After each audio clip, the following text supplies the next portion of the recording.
I was conflicted because it's like it's this. We're getting the Mario Galaxy 1 again and 2, and it doesn't look like they're doing anything with the game. I mean, it looks fantastic. They both look fantastic, but I will say with them, like, because I've played a lot of number 1. I never completed it. I got really close to it back in the day on the Wii.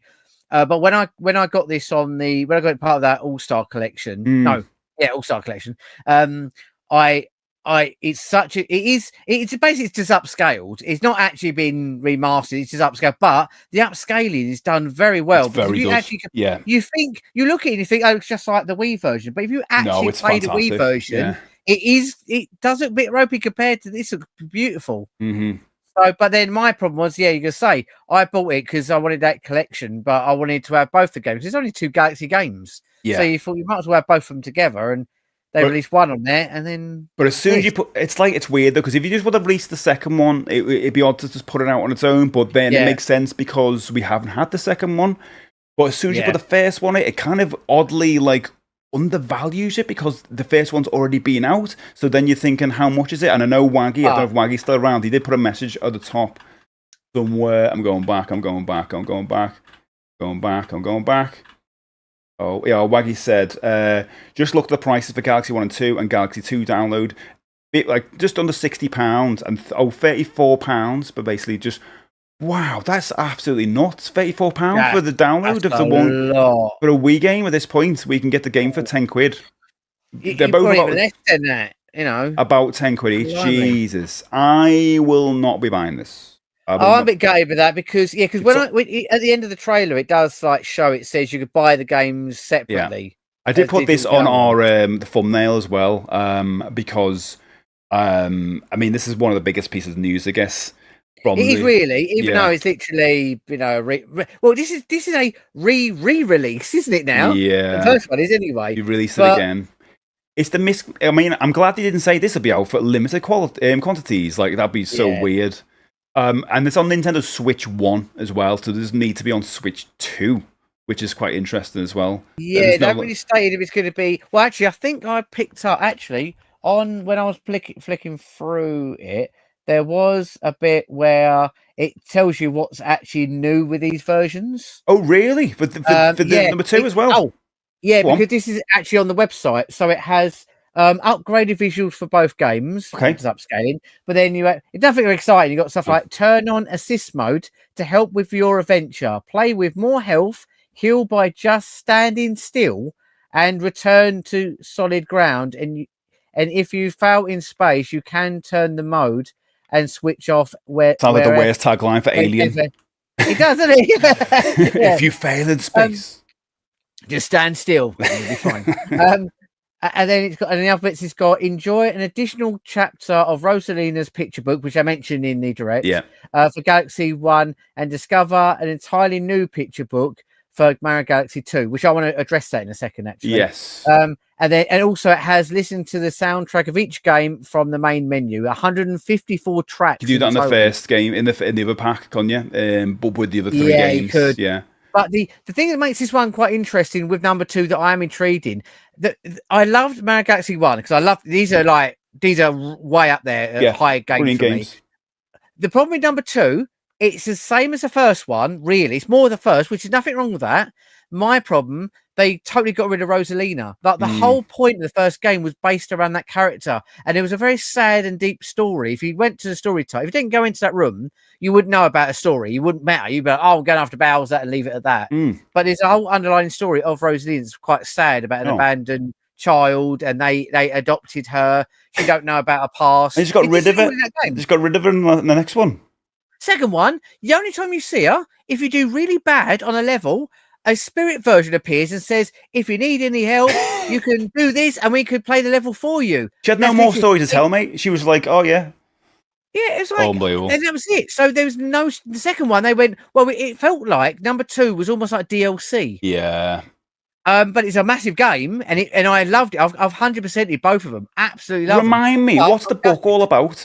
When I was watching, I couldn't remember because it's been a long time since I played the book. Basically, in the main hub world, you'd go into this room and basically you walk into there and she would tell you a chapter after so many levels of her story. Yeah, I vaguely remember that. Backstory of who she even is. And every character, and it's actually quite emotional. There's a beautiful song going with it. And I noticed in the trailer when it showed that other image, a side profile of it on that new page, that's actually new music they've added to it. Okay. It's quite nice. And they're actually bringing out this book physically as well. That's what I was going to ask as well. Like, so this story is going to be come out in a physical book, but not for the second chapter. It's for the second one. Because the second one never had it. Right. So, but then I don't know what it says about adding a new picture tale book in number 2. So technically, there'd be some new game story in number 2. She's going to be in a room somewhere, and you go and talk to her. I've got another chapter in my book. That kind of thing. Maybe that's what's going to happen. Yeah, this is a whole new. It does say discover an entirely new picture book. So there will be. They're going to like, staple on a new story to that, because literally it doesn't have it. All it's got is, go after that monster, is what all the characters are saying to you. That's literally what you do in this. That's all they say to you in this one. I know Mario games are not exactly rich on story, but they don't even go into the basics. You're not even rescuing anyone. You're just going after him. What are your thoughts on buying this then? So if you've already got a copy, I don't actually have a copy of 2 on Wii, and I think I would buy a copy of 2 on Wii maybe before. I don't know. I feel like because the price £60 is too much. But if I saw it for 30, that's where it starts becoming a bit more reasonable. I would pay 30 for the collection if it's that 2 together.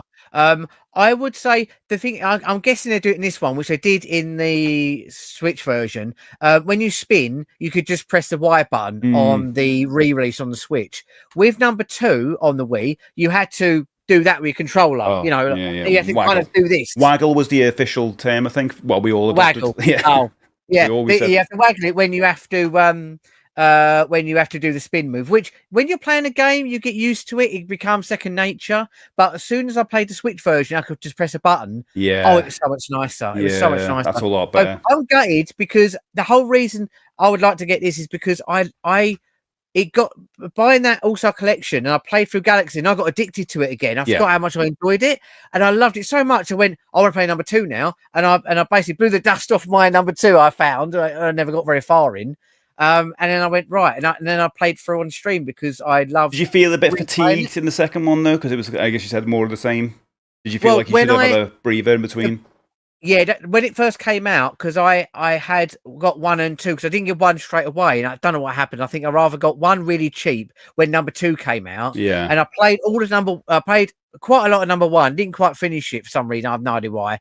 And then I bought number 2 as soon as it came out because of the hype of it all. And I played a bit of it, and I stopped playing because I went, it's the same thing, and I totally lost interest. Yeah, playing it after all them years later, it got me back into it again. Yeah, but you wouldn't want to play 1 then 2 straight afterwards, because it's just like one. No, and that's the issue with this, isn't it? Because most people will go, well, I'll start number 1 and then never get round to 2. But again, to promote the movie, it makes sense, doesn't it, to have it both together? It does. But for people like us who bought the limited edition other version of it with Sunshine and Mario 64, it's kind of like it makes whichever one you've got a bit redundant if you get both of them. That's the issue, isn't it? Very strange setup on that. I'd pick it up cheap just for the second game, I think. I'm literally Exactly. I'm going to go on now. I'm going to put it on all the websites and have it as a reminder. Go, right, if it goes cheaper. But I would love to play, because I want to know what is it. What would they add to it, right? You know, if it was a third thing they added to it to give it a bit of value, what could they add to it to make us go, that's actually pretty good? Like, I'm thinking, like, you know, a documentary about the series. Oh, the makings. Stuff like that. Like, I'd be up for that. A making, or somehow, because I know some games have done this quite cleverly, have running commentary when you're playing a game. Oh, that would be great.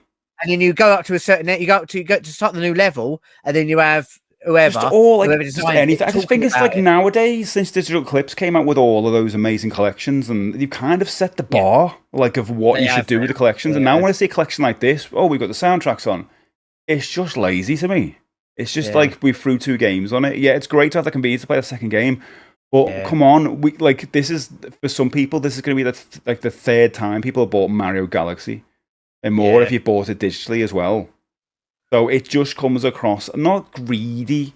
it's like convenient for people, and they're using this to promote the movie. I guess why they're doing it. It's almost like a promotional item. But then again, I think you mentioned before about, remember, there's another audience who've never played this game. Exactly. We go, oh, we played it. Well, oh yeah, easily done that one. But there's some kid might see that trailer. Yeah. Or like, you know, and I go, oh, I love playing playing Odyssey and the other ones. Yeah. Yeah, exactly. And they go, oh, is it like that? And they play, this play is probably just as good as Odyssey. I've never really compared them two, but they probably do. Yeah, you're right. Very well. The new audience could be reintroduced to Mario Galaxy and the movie, and it's a cross pollinate each other.